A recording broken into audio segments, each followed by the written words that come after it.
وہ اس کو ریمپ اپ کر لیتے, زیادہ ایفیشینٹ کر لیتے, جو بھی ضروریات ہیں اس کی انیشل BMR جس کو بیلنسنگ, ماڈرنائزیشن اور ریپلیسمنٹ کہتے ہیں مشینری کی, وہ کر کے اس کو ماڈرنائز کر کے چلا لیتے, اسٹاف ریشنلائز کر لیتے, نئے لوگ لے آتے جو کہ انہوں نے کچھ کمٹمنٹ بھی کی تھی کہ اتنے سال لوگ نہیں نکالیں گے وغیرہ وغیرہ. وہ نہیں ہو پایا. وہ کیوں نہیں ہو پایا؟ کیا کہہ سکتے ہیں. جس وجہ سے وہ نہیں ہو پایا, کیا وہ پچھلے ان سالوں کے جو لاسز ہوئے ہیں اس کے لیے اکاؤنٹیبل ہوں گے؟ نہیں.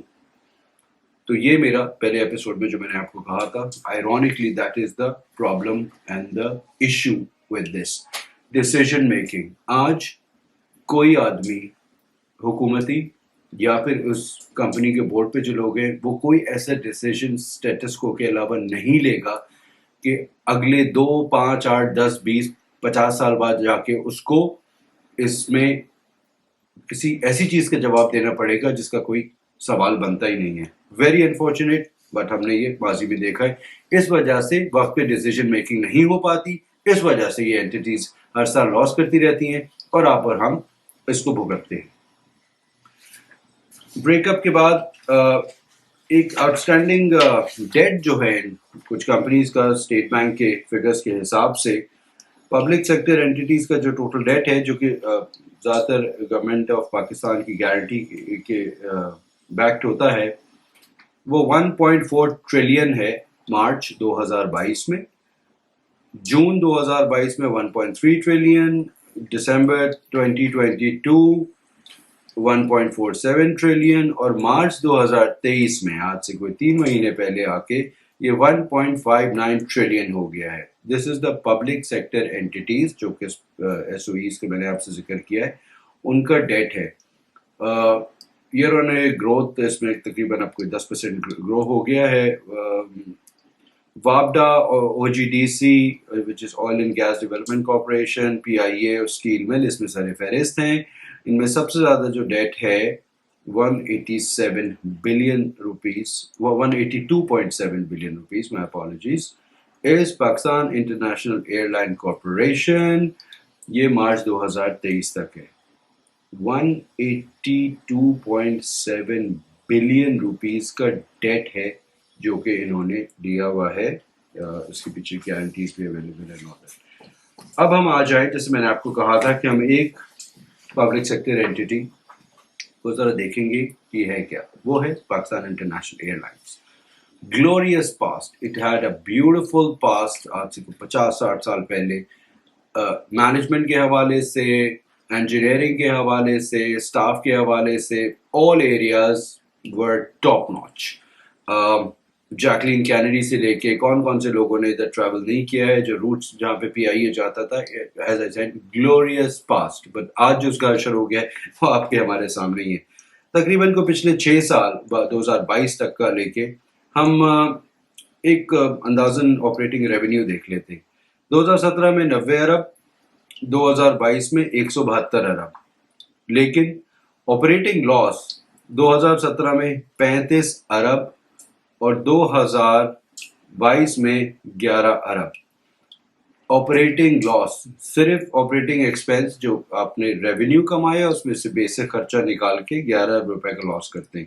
لاس بیفور ٹیکسیشن 2022 میں 86 ارب روپے, 86.517 billion rupees accumulated, loss before tax actually, not accumulated. Total liabilities, current liabilities 49 billion, sorry, current assets 49 billion, total current liabilities 380 billion, long term debts 305 billion. تو کرنٹ لائبلٹی اور long term debt کو ملا لے تو 685 ارب روپے کی اس کے اوپر لائبلٹیز ہیں. اگینسٹ فکس ایسٹس اور کرنٹ ایسٹس ملا کے تقریباً کوئی 140 ارب. 140 ارب کرنٹ ایسٹس اور فکس ایسٹس آپ ملائیں, 95 ارب روپے کے فکس ایسٹس ہیں اور لانگ ٹرم لائبلٹیز 305 ہیں. 3 گنا سے زیادہ ایسٹ سے, فکس ایسٹ سے لانگ ٹرم لائبلٹیز ہے. موٹا کمپیریزن. اب آئیے نیٹ ورتھ وہ ہوتی ہے کہ جو اینٹی کی ایسٹ لائبلٹیز اور ایکوٹی کا حساب کر کے اس کی ورتھ ہے کیا. Negative worth -587 billion. سو یہ ہے حساب کتاب پاکستان انٹرنیشنل ایئر لائنس کا. ہم اور بھی بہت ساری اس کے اوپر باتیں کر سکتے ہیں لیکن سب سے امپورٹنٹ کمپوننٹ اس کے اندر جیسے میں نے آپ کو ذکر کیا اٹس دا ڈیٹ کمپوننٹ. آپ کے پاس اتنے فکس ایسٹس نہیں ہیں, آپ کے پاس آپریٹنگ ایسٹس نہیں ہیں, لیز پہ جہاز لیے ہوئے ہیں جس کی پیمنٹس آپ کو کرنی ہوتی ہیں, اوبیسلی وہ دینے کے بعد کچھ بچتا نہیں ہے, اسٹاف کی سیلریز ایکسپینسز. یہ کیوں ہے؟ اس لیے کہ بہت بڑا آپریشن ہے. آپریٹنگ اسٹرکچر کے حساب سے ایک جہاز پہ دنیا بھر میں جتنے پر ایئر کرافٹ پائلٹ ہونے چاہیے, وہ میرے پاس ایگزیکٹ نمبر اویلیبل نہیں ہے لیکن جو لاسٹ دیکھا تھا اس میں یہ انٹرنیشنل اسٹینڈرڈ سے بہت آگے ہے. اسی طرح بہت ساری اور جو انٹرنیشنل بینچ مارک ہوتے ہیں ایئر لائن کو اسیس کرنے کے, اس میں we are at a very bad worse position actually in lot of numbers. Some other components, engineering, there's a whole engineering department there. Catering is a big area. Catering کی اتنی بڑی capability ہے کہ جتنی یہ جہاز آپریٹ کریں اس سے کہیں زیادہ کا وہ سروس کر سکتے ہیں. تو ایک تو چیز just as an example catering اور ایئر لائنس کے لیے بھی کر لیں, کیوں نہیں کرتے؟ کیا وہ وائبل نہیں ہے, کیا فیزیبل نہیں ہے, کیا دوسروں کو پسند نہیں آتا اس کو مارکیٹ نہیں کیا, I don't know but there is a possibility. P I کا ایک وقت میں وہ نرسری بھی ہوتی تھی اور ٹریننگ سینٹر بھی ہوتا تھا یا ہے. دیر از ہاسپٹل دیٹ دیر آر بہت سارے ایسے کام جو کہ ان کو خود کرنے کی ضرورت نہیں ہے لیکن وہ کرتے رہے ہیں پچھلے سالوں میں, جس کی وجہ سے لاسز اور زیادہ پرپیچویٹ ہو گئے ہیں. So, in a nutshell, public sector entities beat railways, which is a very big structure, employment کے حساب سے لوگوں کو دیتا ہے, very inefficient جو حالات ہیں. اب اسٹیشنز کی بھی آپ لے لیجیے مثال. ایک بہت امپورٹنٹ چیز یہ ہے, کچھ زندگی میں یہ ساری چیزیں میں نے قریب سے دیکھی ہیں اور ان لوگوں سے ملاقات اور باتیں ہوئی ہیں. سولوشن جو ہے that is lying in plain sight, یہ کیا جا سکتا ہے, ان کو بھی معلوم ہے, ایسی بات نہیں کہ وہ نہیں کر سکتے, بٹ نہیں کر سکتے یا نہیں کرنا چاہتے. یہ دو کوشچن مارکس ہیں جو آپ بھی سوچیے اور میں بھی سوچوں گا اور ہم دونوں ایک ہی نتیجے پہ پہنچیں گے. کوئی نہیں اپنے اوپر یہ رسپانسبلٹی اور لائبلٹی لینا چاہتا. کوئی تمغہ نہیں ملے گا, کوئی نشان نہیں ملے گا, بلکہ آپ کا 19-20 ہو گیا تو نشان مٹا دیا جائے گا. جب تک یہ مائنڈ سیٹ رہے گا پبلک سیکٹر اینٹی میں نہ کوئی کام کرے گا, نہ کوئی کام کرنا چاہے گا, نہ کوئی ڈیسیجن لینا چاہے گا, امپلائی سے لے کے بورڈ لیول تک. یہ اس کو میں لنک کرتا ہوں اپنا جو پہلا ایپیسوڈ میں بات کر رہا تھا, government should not be in the business of operating business, as simple. Government کا یہ کام ہی نہیں ہے because of these intrinsic issues of not being able to take decisions at the right time. Decision صحیح اور غلط ہے وہ بات کی بات ہے, ڈیسیجن ہی نہیں کوئی لینا چاہتا کیونکہ اس کے کانسیکوینسز بہت بڑے ہوتے ہیں. So that's about it for today. Just a brief introduction. Public sector entities کا most of them are loss making because of inefficiency and overstaffing. Generally speaking, ان کو ہم فارغ کر نہیں سکتے پرائیورٹائزیشن کی وجہ سے. ہمارے پاس ایگزامپلز ایسی ہیں, ہمارے پاس بہت اچھی ایگزامپلز بھی ہیں جس میں او جی ڈی سی ہے, پی پی ایل ہے جو کہ آئل اینڈ گیس میں آپریٹ کرتا ہے, profit making entities, national bank of Pakistan ہے فائنینشیل سیکٹر میں آپریٹ کرتا ہے, profit making entity, and a few others. بہت سارے بینکس پچھلے سالوں میں جو پرائیورٹائز ہوئے تھے they are all doing very well. وہ صاف ستھرا کر کے ان کو پرائیویٹ اینٹیز کو دیا گیا تھا, ایفیشنسی بڑی ہے, پروفٹ جنریٹ ہوا, پروفٹ جنریٹ کرنے کی وجہ سے گورنمنٹ کو ٹیکسز زیادہ ملے, so it is worth it. اس لیے میں یہ کمپیریزن آپ کو دے رہا ہوں کہ پچھلے سالوں میں جو ابھی ایکسیس کی ہے, جس طرح دنیا آگے جا رہی ہے, privatization, giving it to the private sector is apparently worth it for both, for investors to come in, expand the business, تاکہ سارے لوگوں کا ایک بھلا ہو, بہتر سروس کریٹ ہو, اور دوسرے ان پہ گورنمنٹ کو ٹیکسز بھی زیادہ ملے. So that's about it for today. جو پارٹ 2 ہے ایپیسوڈ 2 کا. پھر ملاقات ہوگی آپ سے پارٹ 3 کے لیے جو کہ امپورٹ اور ایکسپورٹ جو کہ ٹریڈ بیلنس یا امبیلنس ہے اس کے اوپر بات کریں گے. Thank you so much. Have a good day.